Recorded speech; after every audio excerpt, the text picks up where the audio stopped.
Hello guys, welcome back to মিষ্টি kitchen house. আমি আজকে বানাবো ছানা বড়া। আমি এখানে 100 গ্রামের মতো ছানা নিয়ে নিয়েছি। ছানাটাকে হাতে তালুর সাহায্যে খুব ভালো করে মুথে নিতে হবে। তারপর ছানাটা ভালো করে মাখা হয়ে গেলে এখানে 2 চামচ ময়দা নিয়ে নিয়েছি আর 2.5 চামচের মতো গুঁড়ো দুধ নিয়ে নিয়েছি। আরও ভালো করে মেখে নিতে হবে। এভাবে ডো বানিয়ে ছোটো ছোটো মিষ্টির মতো বানিয়ে নেব আমি। এভাবে এরকম ছোট শেপের মিষ্টি আমি বানিয়ে নিয়েছি। কড়াইতে তেল দিয়ে মিষ্টিগুলোকে একটা একটা করে ভেজে নেব। দেখো লাল লাল করে ভেজে নিচ্ছি। তারপরে একটা বাটিতে 2 কাপ চিনি নিয়ে নিয়েছি আর 1.5 কাপ জল নিয়েছি।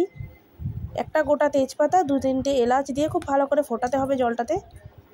তারপর ভেজে রাখা মিষ্টিগুলোকে দিয়ে দেব। কিছুক্ষণ ঢেকে রাখবো, তাহলে মিষ্টিগুলো বলের মতো ফুলে উঠবে। দেখো আমার ছানা বড়াটা বানানো হয়ে গেছে।